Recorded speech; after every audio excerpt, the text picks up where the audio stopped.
Eu queria fazer uma pergunta Oi. antes de, antes da gente encerrar. Eu queria saber, André, sobre a Guerra Civil no Líbano, a da década de 70, porque Sim. eu não sei se você sabe, minha família é libanesa, então eu escutei já algumas versões de pessoas que viveram na guerra, de pessoas nativas, né? E foi essa guerra justamente que fez com que a minha família fugisse do Líbano para o Brasil. Você lembra Então eu de onde queria eles saber. eram?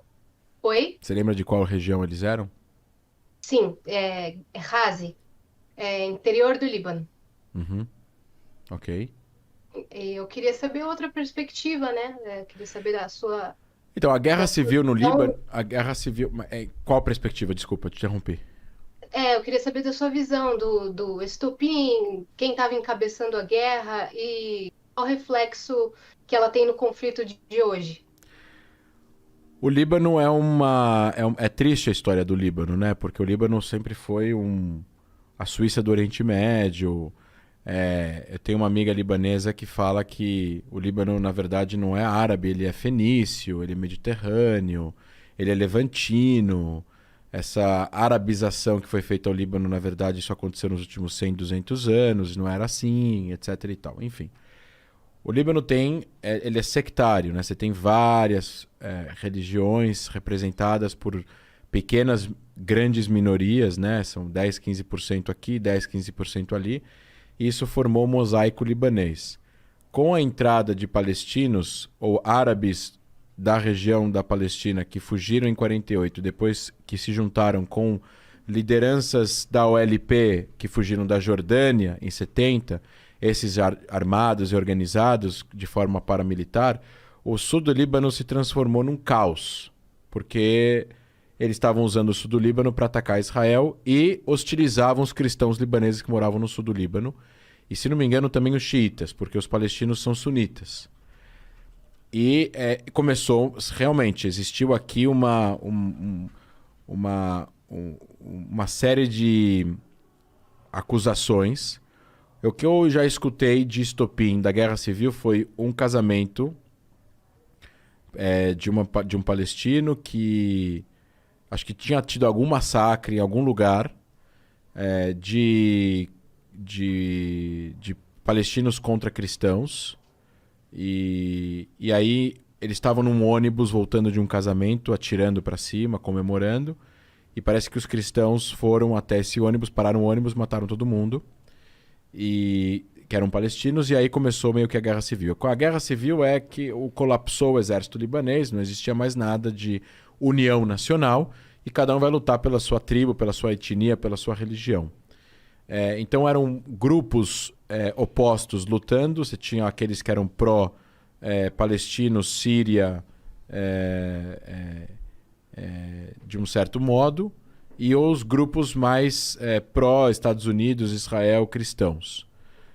No caso, Israel vai invadir o sul do Líbano em 82, vai fazer várias operações até lá, mas vai invadir o sul do Líbano em 82, vai tentar proteger esses vilarejos cristãos que estavam sendo alvejados e perseguidos por palestinos no sul do Líbano, vai empurrar a OLP para depois do rio Litani, que logo depois de 4 ou 5 dias Israel chega já, o exército israelense chega em Beirute e cerca a OLP, que vai fugir para a Tunísia.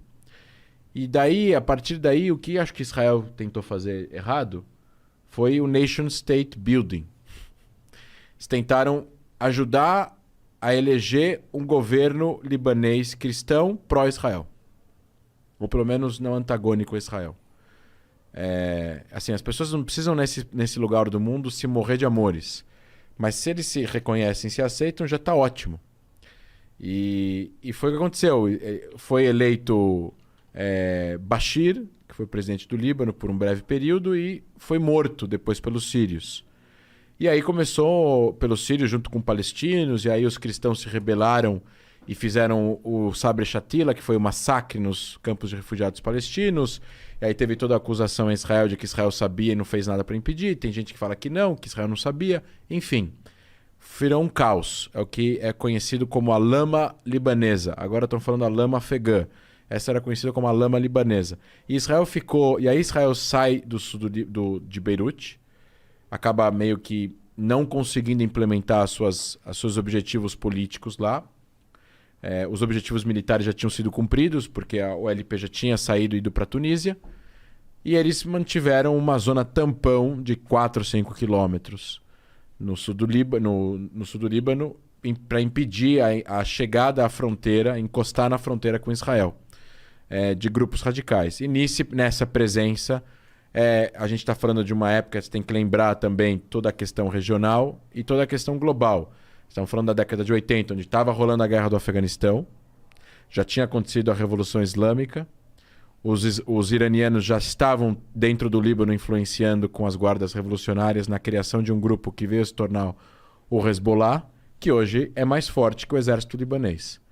Então, quando Israel sai do sul do Líbano em 2000, tirando o argumento do Hezbollah de manter as suas armas, esse argumento inventaram outro argumento agora de que eles podem continuar armados, e assim você tem um grupo armado paramilitar, terrorista, que a gente chama de grupo terrorista híbrido. Também terrorista, é braço social, é braço cultural, braço médico, você tem escola, creche, eles fazem tudo.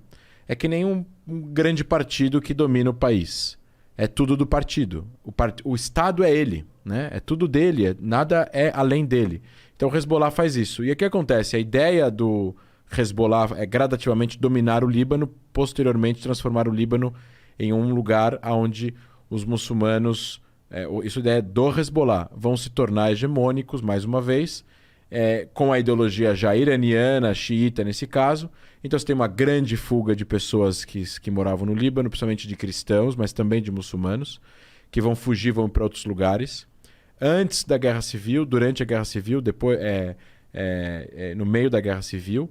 E você tem pessoas que vão tentar trabalhar para que o Líbano fique o tempo todo não estável. Então você tem o acordo que termina a Guerra Civil em 90, que meio que vende a soberania de política externa libanesa para a Síria. Aí você tem uma grande presença militar síria na guerra no Líbano até 2005.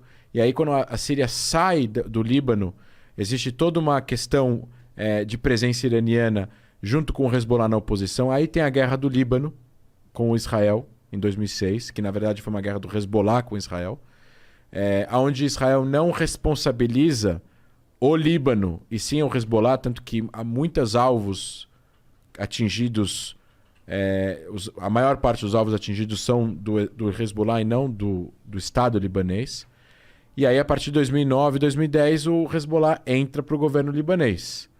Então, Israel hoje interpreta que um ataque do Hezbollah a Israel é um ataque do Líbano a Israel, apesar de Israel desejar muito ter paz com o Líbano. Seria um grande sonho dos israelenses poder fazer paz com o Líbano, porque é muito parecido a cultura, a comida, é mediterrâneo, e acho que levantino. De povo para povo é uma vontade mútua, né? Não, então assim, os israelenses têm menos rancor dos libaneses do que os libaneses têm dos israelenses, porque Israel já invadiu o Líbano, já atacou o Líbano, já morreram gente, já morreram mais libaneses do que israelenses através desses ataques, então é normal entender que existe esse tipo de sentimento.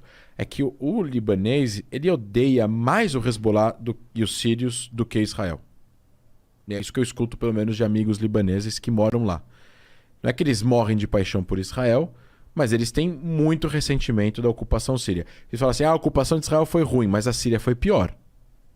E a gente está falando de árabes, muçulmanos, etc. e tal. Então, assim, o que o Hezbollah... E só para terminar, Yasmin, a ideia que está por trás dessa crise econômica em toda é que eventualmente vai sucumbir e aí vai ser a entrada do Irã de uma vez por todas dentro do Líbano, porque enquanto que a moeda desvalorizou e está acontecendo tudo que está acontecendo lá, que não tem eletricidade, não tem gasolina, não tem gerador, não tem nada, não tem remédio, porque o Líbano depende de 80% de importação, o Hezbollah está recebendo dinheiro do Irã e está comprando vouchers.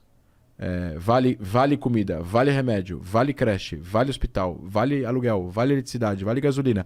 E está distribuindo isso em troca das pessoas se filiarem ao partido. Então, ele está comprando as pessoas, enquanto o país está em crise total.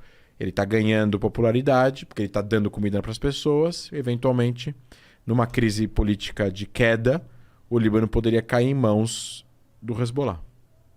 Eu acho difícil isso acontecer, porque o Líbano é muito próximo da França.